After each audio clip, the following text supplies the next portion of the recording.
Welcome प्यारे बच्चों। आज हम बात करने वाले हैं एक्सेप्टेंस एंगल और एक्सेप्टेंस कोण की। दोनों टॉपिक बहुत महत्वपूर्ण हैं आपके ऑप्टिकल फाइबर के पॉइंट ऑफ व्यू से। जनरली हम अगर दोनों वर्ड्स को देखें, क्योंकि एक्सेप्टेंस एंगल दो वर्ड से आपका मिलकर बना है, एक एक्सेप्टेंस और दूसरा एंगल। तो एक्सेप्टेंस और एंगल की अगर हम बात करें तो एक्सेप्टेंस का मतलब क्या होता है?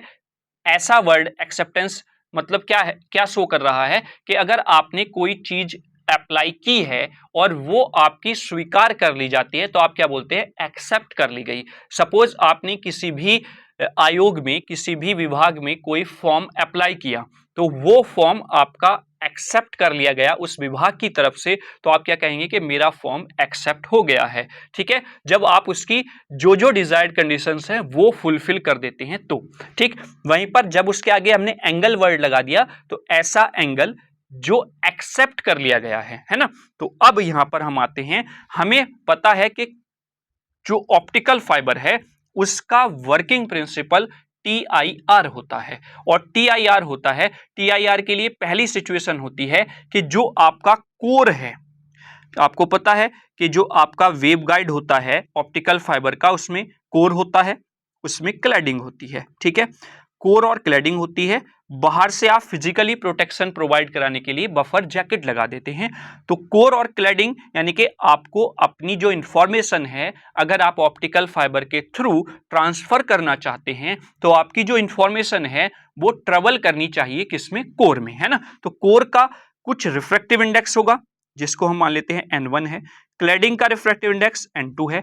मैंने आपको क्या बताया कि जो ऑप्टिकल फाइबर है उसका वर्किंग प्रिंसिपल क्या होता है? उसका वर्किंग प्रिंसिपल होता है बच्चों TIR यानी कि टोटल इंटरनल रिफ्लेक्शन। उसकी पहली कंडीशन ये होती है कि N1 जो है वो स्लाइटली ग्रेटर देन होना चाहिए N2 से। ठीक है, TIR के लिए दूसरी कंडीशन क्या होती है कि एक्सेप्टेंस एंगल, सॉरी, जो इंसिडेंट एंगल है वो क्रिटिकल एंगल से ज्यादा हो। डिटेल के लिए आप प्रीवियस वीडियो को देखें जिसमें हमने TIR को बहुत ही अच्छे तरीके से आपको वहां पर एक्सप्लेन किया हुआ है। ठीक है, तो अब हम बात कर लेते हैं कि कोर का रिफ्रैक्टिव इंडेक्स क्लैडिंग के रिफ्रैक्टिव इंडेक्स से ज्यादा है। ठीक, अब हम अगर ऑप्टिकल फाइबर को देखें तो किस तरीके से यहां पर हम बात कर रहे हैं कि लाइट रे आगे बढ़ेगी और उसमें ट्रबल करेगी कोर में। तो अगर हम पहले सिचुएशन ले लेते हैं, सपोज ये हमारी लाइट रे किसी एक एंगल पर इंसिडेंट होती है, ये आपका लाइट रे आई यहां से। ठीक है, फिर आगे जाकर ये कोर में जाएगी,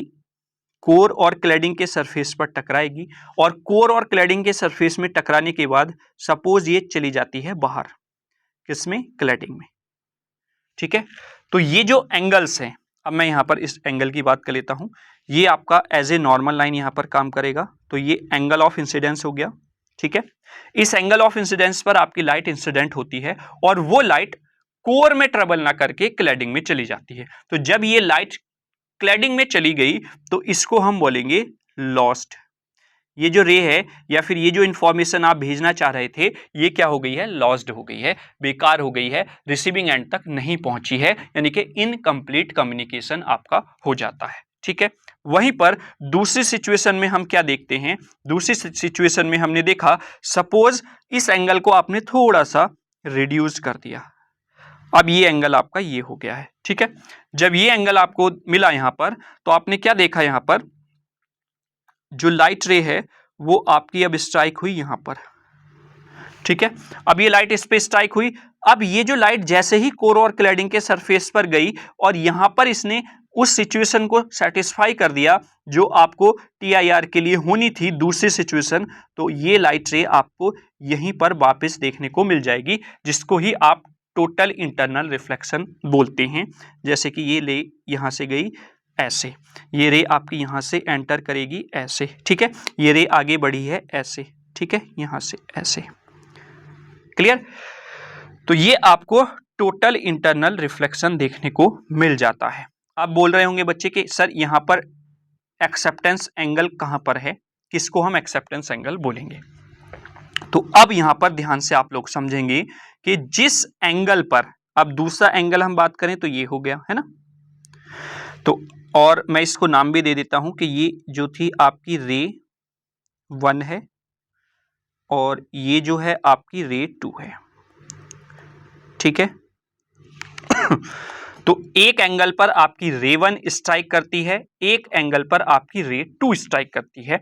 रे 1 जो है वो आपकी क्लैडिंग में पहुंच जाती है, यानी कि वो इंफॉर्मेशन लॉस हो गई, जबकि रे 2 जिस एंगल पर इंसिडेंट हुई थी वो आपकी कोर में ट्रेवल कर जाती है। तो जब आपकी लाइट रे कोर में ट्रेवल करे और जिस एंगल पर वो लाइट रे इंसिडेंट हो रही है ऑप्टिकल फाइबर में, या जिस एंगल पर वो लाइट रे एंटर कर रही है ऑप्टिकल फाइबर में, वो आपका एक्सेप्टेंस एंगल कहलाता है। मैं यहां पर लिख देता हूं थीटा ए। तो ये वाला जो एंगल है फॉर द रे 2, ये आपका क्या कहलाएगा? यही कहलाएगा एक्सेप्टेंस एंगल। क्लियर हो गया आपको? तो अगर आप डेफिनेशन की बात करें तो डेफिनेशन ये हो जाती है कि एक्सेप्टेंस एंगल वो मैक्सिमम एंगल है जिस पर आपकी लाइट रे एक्सेप्ट हो जाती है या ट्रैप्ड हो जाती है कोर के अंदर, वो आपका एक्सेप्टेंस एंगल कहलाता है। ठीक है, क्लियर हो गया? अब इसके अंदर कितनी भी लाइट आप एंटर करा लीजिए, वो सारी लाइट आपकी एक्सेप्ट होंगी ऑप्टिकल फाइबर के अंदर। जैसे इसके अंदर मैंने एक लाइट रे ये पहुंचाई यहां पर, तो ये लाइट रे आपकी जाएगी, स्ट्राइक करेगी कोर और क्लैडिंग के सरफेस पर, और फिर आगे TIR आपको देखने को यहां पर मिल जाएगा और वो कोर में ट्रैप्ड हो जाएगी। ठीक है, फिर अगर मैं दूसरे कलर से आपको दूसरी लाइट रे यहां पर दिखाना चाहूं तो यहां पर कुछ इस तरीके से आपको दूसरी लाइट देखने को मिलेगी, लुक्स लाइक दैट। ये सपोज ये लाइट रे आपकी यहां पर जा रही है, फिर ये टकराएगी, TIR आपको मिलेगा यहां से, ऐसे आगे ये लाइट रे ऑप्टिकल फाइबर में आपको ट्रेवल करती हुई दिख जाएगी। तो इस रे 2 के अंदर जितने भी एंगल्स पर लाइट इंसिडेंट होगी वो सब एक्सेप्ट कर ली जाएंगी। तो वही आपका मैक्सिमम रेंज ऑफ एंगल को शो कर रहा है कि जिस पर आपकी लाइट रे एक्सेप्ट कर ली जाए या ट्रैप्ड हो जाए ऑप्टिकल फाइबर के कोर में, वो आपका एक्सेप्टेंस एंगल कहलाता है। ठीक है, अब अगर हम एक्सेप्टेंस कोण की बात करें तो ऐसा नहीं है कि लाइट रे आपकी नीचे की तरफ से ही आ रही हैं, लाइट रे आपकी ऊपर की तरफ से भी आएंगी। कैसे, वो मैं यहां पर आपको दिखा देता हूं अदर कलर से। जैसे मैंने रेड कलर चूज किया, रेड कलर में मैं अब इस बार लाइट कलर ले लेता हूं थोड़ा सा, और हमने माना कि लाइट रे आपकी एक इधर से आ रही है, ये आ रही है आपकी लाइट रे। ठीक है, स्ट्राइक हुई और फिर ये आपकी ट्रेवल करके आगे बढ़ जाती है ऐसे, और ये आपकी किस में जाती है? कोर में ही ट्रैप्ड हो जाती है। लुक्स लाइक दैट, कुछ इस तरीके से आपको ये देखने को मिल जाती है। फिर दूसरी रे सपोज हम यहां से एंटर कराते हैं, ये आपकी सेकेंड रे आ गई है। ठीक है, ये स्ट्राइक हुई, आगे जाकर ये किसमें? कोर और क्लैडिंग के सरफेस पर टकराएगी। कोर और क्लैडिंग के सरफेस से टकराने के बाद you get the TIR, then आपकी रे जो है वो किसमें ट्रेवल हो जाएगी? कोर के अंदर। ठीक, अगर मैं एक और रे यहां पर ले लेता हूं नेक्स्ट, कुछ इस तरीके से इसी के अंदर ये आपकी यहां पर स्ट्राइक करती है, फिर आगे आप जाएंगे तो यहां पर ये स्ट्राइक करेगी कोर और क्लैडिंग के सरफेस पर, देन आगे ये ट्रेवल करेगी और आपकी ट्रैप होकर वो ट्रेवल करती रहेगी कोर और क्लैडिंग के अंदर। तो यू सी दैट कि हर एक वेव जो कि एक मैक्सिमम एंगल के अंदर लाई करते हुए इंसिडेंट हो रही है ऑप्टिकल फाइबर पर और वो कोर के अंदर ही ट्रेवल कर रही है, तो वही आपका कहलाता है एक्सेप्टेंस कोण। तो अगर आप यहां पर देखें तो इधर से मैक्सिमम एंगल कौन सा है आपका? ये बन गया है ना, और इधर से मैक्सिमम एंगल रे 2 जो ब्लू कलर की है वो आपका बना रही है। तो अगर मैं इसको कुछ इस तरीके से मिला देता हूं, ये ऐसे, ये, तो ये एक कोन की शेप आपको देखने को मिल रही होगी, दिस वन।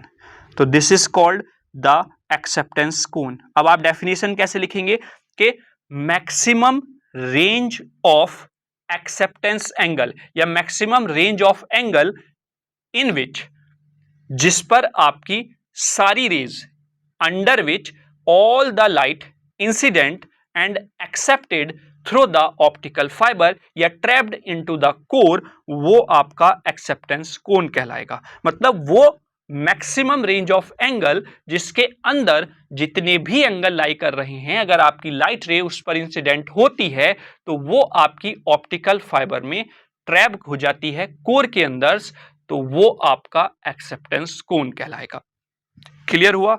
आई होप आपको समझ में आ गया होगा एक्सेप्टेंस एंगल और एक्सेप्टेंस कोण का कॉन्सेप्ट। तो चलते चलते अगर मैं आपको दोनों टॉपिक्स को एक सिंपल भाषा में डिफाइन करना चाहूं तो वो ये हो जाएगा कि जिस मैक्सिमम एंगल पर आपकी लाइट एक्सेप्ट कर ली जाए कोर के द्वारा और वो उसमें ट्रैप हो जाए, वो एक्सेप्टेंस एंगल कहलाता है।